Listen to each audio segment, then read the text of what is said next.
Đi na thôi tao đi mà ma vui rồi.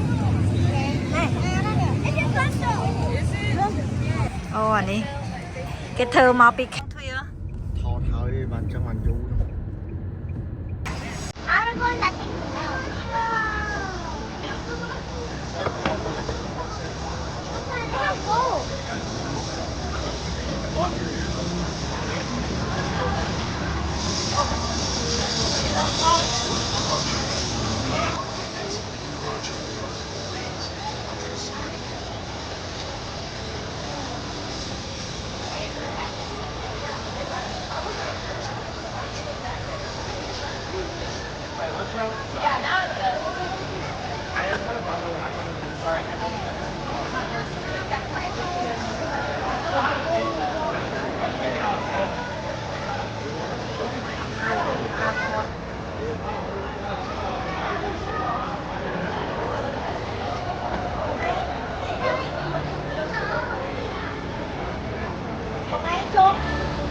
Thế có tình ý lại chắc cô mà Còn nè lợi nhung ta đôi mặt lại kia đây. Lợi chú đi mà xôi. Chạy na. Lò ta đây chạy gần gần. Giờ nè kho cứ ngại chờ đại đã là sai nhưng tao sai giờ đại suy sợ man này. Đi đào gì tầm mũi mà thôi.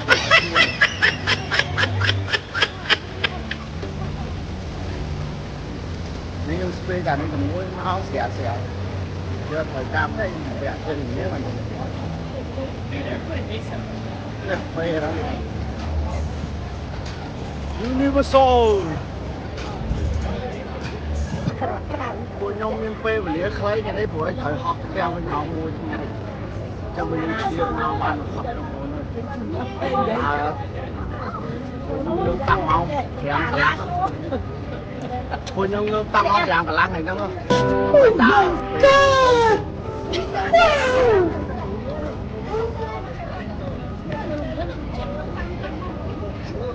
Kho bị đâu tích tích này nữa này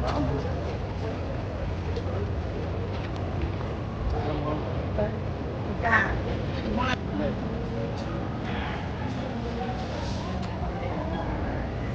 mặc quên mà trông tao quên mà trông Sầu quá ngọt. có mấy đất no no no no ôi tay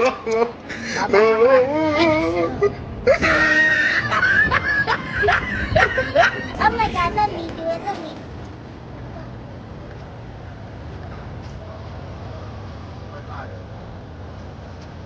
tiếp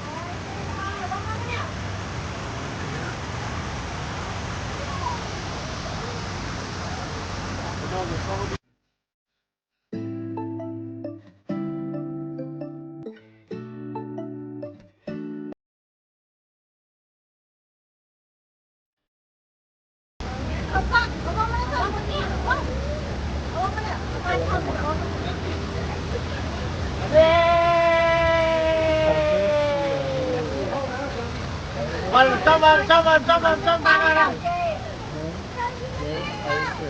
nếu mà sao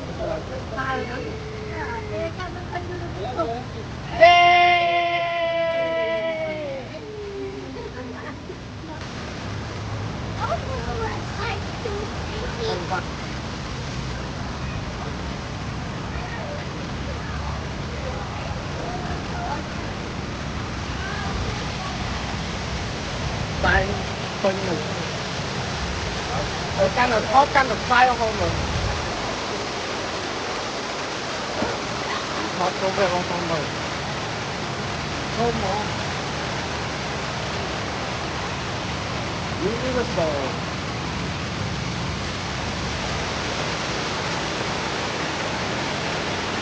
oh bạc luôn đó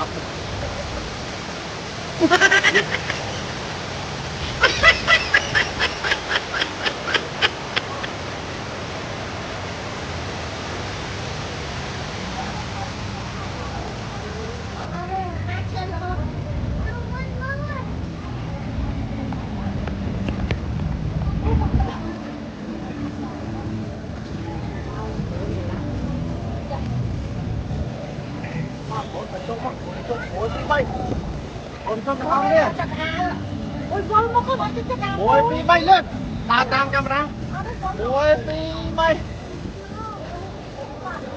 tôi là lại đó cho đấy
thôi thôi là nó đi con em chơi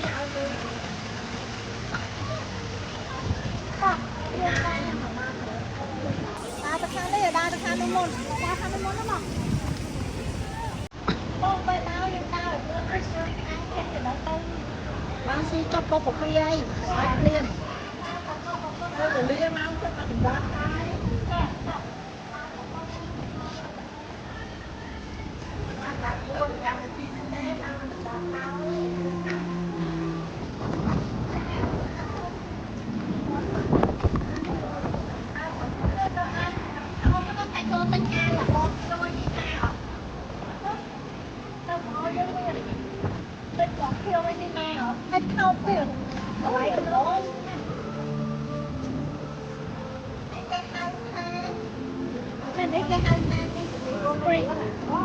nhìn nát cả score nè nghe score hả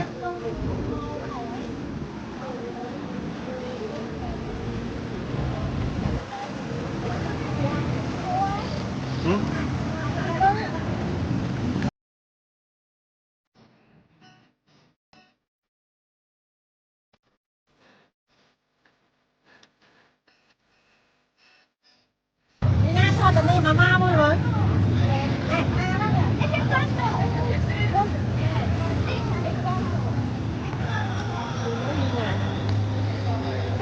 Này chơi ở lại nhỉ? Okay, we got okay.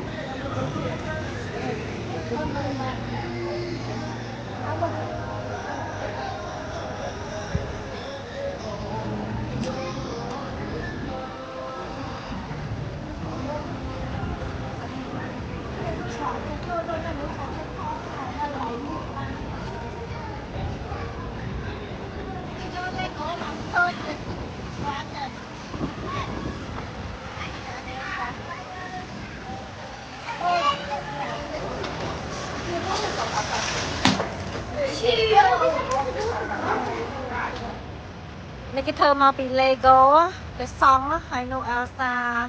Xong bây giờ hụt ni ấy nó sẽ bị Lego. Hà đấy. Cái thơ là hả? Nông đơn. Tung. Nè, tóc lôi rồi. Make a wish hả con? Ở đây cái bọc cả hai cái make a wish. Lò con ăn được sao?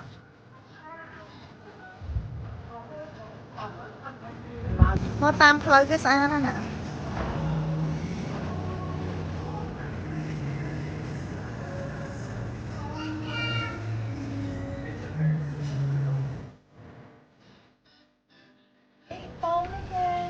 Cái mau ở Disney cái mau to là tôm nên cho nó chạy cái chi ta lơ hả? Đầm Nang nơi Disney Spring Lấy cái con ba cái người early về nữa.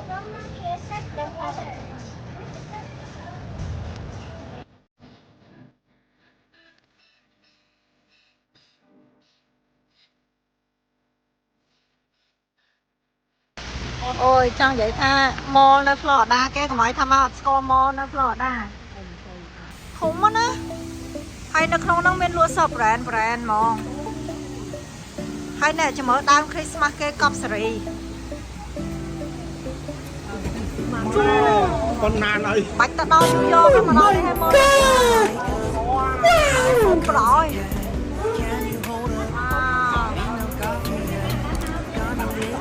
វីដេអូវីដេអូ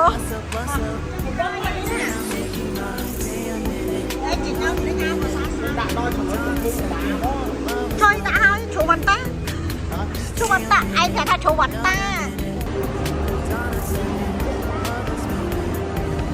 nên là nãy ra đôi thôi ở đây rồi lôi men đã ăn mà